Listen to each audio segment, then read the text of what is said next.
Once, he was a name that people spoke of in silence. Now, he is just a forgotten man with a story that has faded away. But some characters refuse to be left behind, and some love can rewrite the ending. Paper Sword, fiction becomes reality. He was Li Tao, a name once spoken with reverence, now a forgotten echo. 58 years had carved a mark of regret into his face, a mark deeper than the bottom of any river.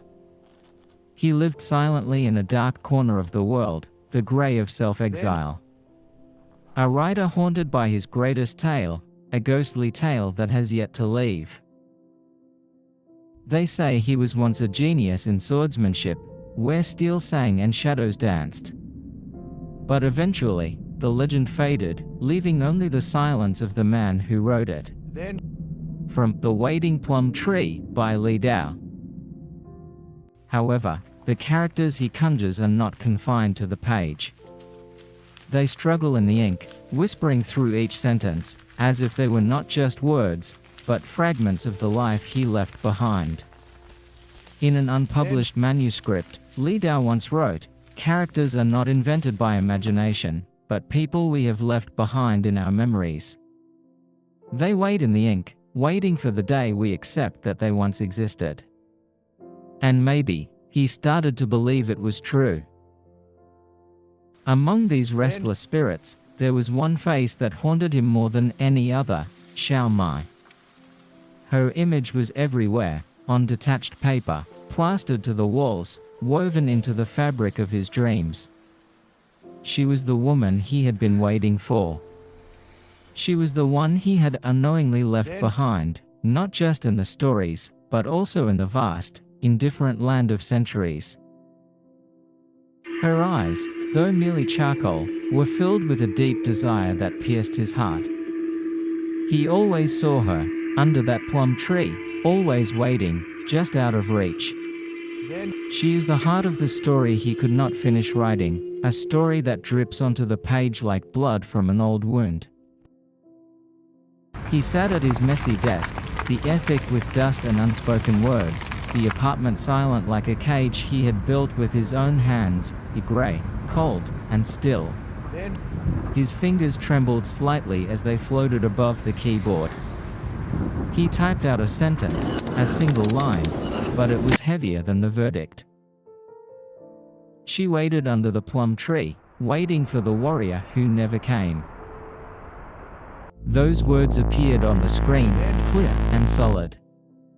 As he typed, the air around him suddenly trembled, distorting slightly, beyond what his eyes could detect.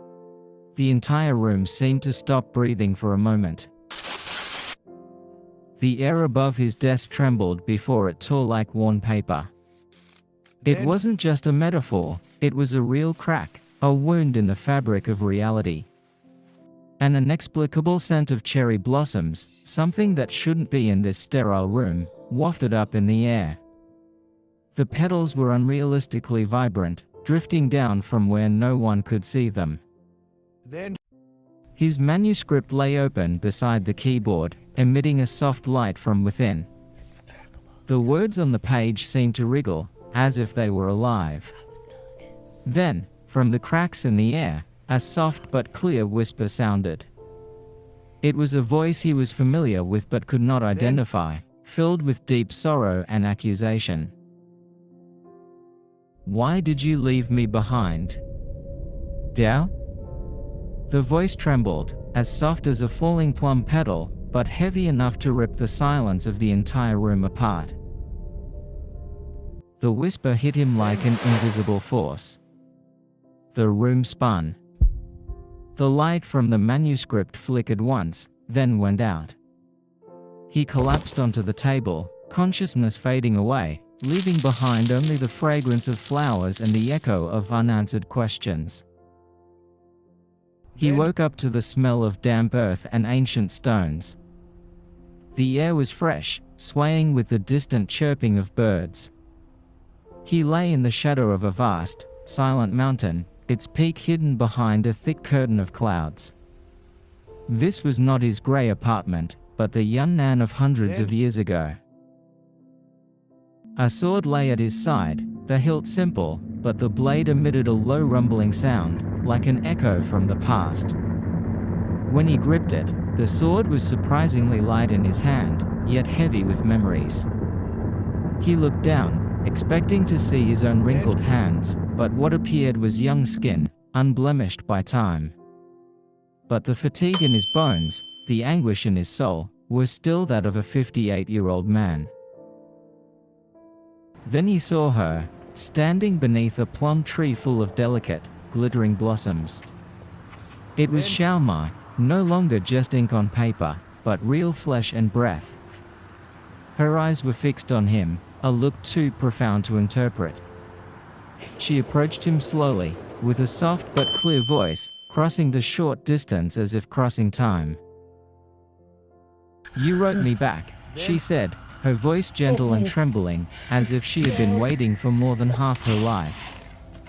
Her eyes did not blink as she stared deep into him, as if searching for some truth she was not sure if it still existed. Before he could utter a word, before he could build a bridge between them, a figure emerged from the shadows of the plum grove, a monk, his face hidden by a deep, pitch-black veil, the fabric moving gently, as if woven from threads of light and shadow. Time itself seemed to be sewn together into the fabric. He was faceless, but his presence radiated a power and a deep sadness. The monk spoke in a hoarse voice, like the rubbing of ancient stones. He warned that Li Tao's presence here was a distortion that would shake the balance of time. "This world," he said, "is fragile, a vague echo of what it used to be. It cannot bear the weight of a man lost in another era." He stared at Xiaoma, then looked back at Li Tao. "She is a crack," the monk said in a calm tone, without judgment, only the heavy truth. "A crack from your forgetting. A character with too much life, from a heart that had long since abandoned you." The monk stared with eyes that could not see, but were filled with the weight of time. Although faceless, the feeling was clear, sad, calm, and unchangeable. "We can't choose for you," he said, his voice like the wind in the deserted temple. "But every choice has a price." He gripped the sword tightly, the faint light from the characters on the blade trembling with his breathing. Li Tao's eyes no longer evaded. He stood up slowly as if he was carrying the weight of centuries on his shoulders, and looked up at the monk with a determined look in his eyes. "I won't run away again," his voice was soft but firm. "If this story needs to be rewritten, then let me be the one to write it." The monk looked up slightly when he saw the paper sword held high, the thin blade flickering with the faint light of the words that had not yet faded. A gentle breeze blew the plum petals around them, as if time had been torn open once more. Li Tao's voice came out clearly in the silence. "Then, let me write a new destiny for her. Then, let me rewrite your fate." His tone was more forceful than it had been in decades. The monk raised his hand, not to fight, but to accept, with sadness. "The duel begins, not with a sword, but with a story that will not be forgotten." The monk raised his hand, not in aggression, but in sadness. A battle began, not of iron, but of time and memory. Every slash by Li Tao is a new scene that overwrites the past. Every deflection by the monk is a confirmation of what should be. The battle takes place on the battlefield of memories and stories. The weather is turbulent with the power of the stories colliding. Plum blossoms sway in the storm of time.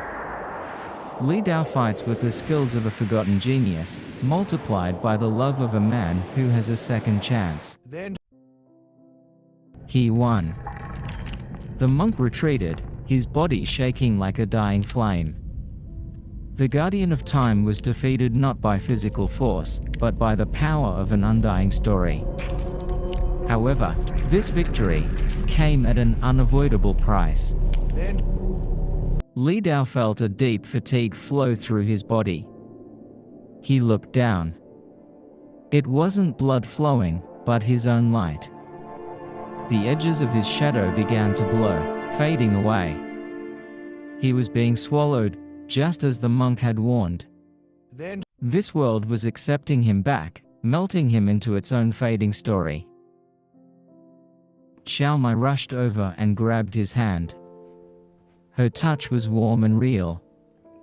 He met her eyes, and in that moment, the fog of 58 years suddenly lifted, and memories flooded back, not the character he had once created, but the woman he loved, the life he had before he was exiled by his own hand.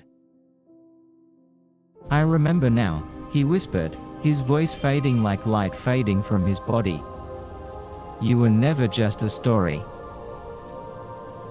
He loosened his grip on the paper sword as his body faded into the light, melting into the past he had fought so hard to bring back. Xiaomai grabbed the sword. It throbbed in her hand, no longer a weapon but the glowing will of true love that defied time, a story that could never be erased. The glow engulfed him. He faded away, silent and finished. There are some stories that are too vivid to be finished in a book. Some swords are too sharp for time to fade. Some love is too strong to die, and this is where our story ends.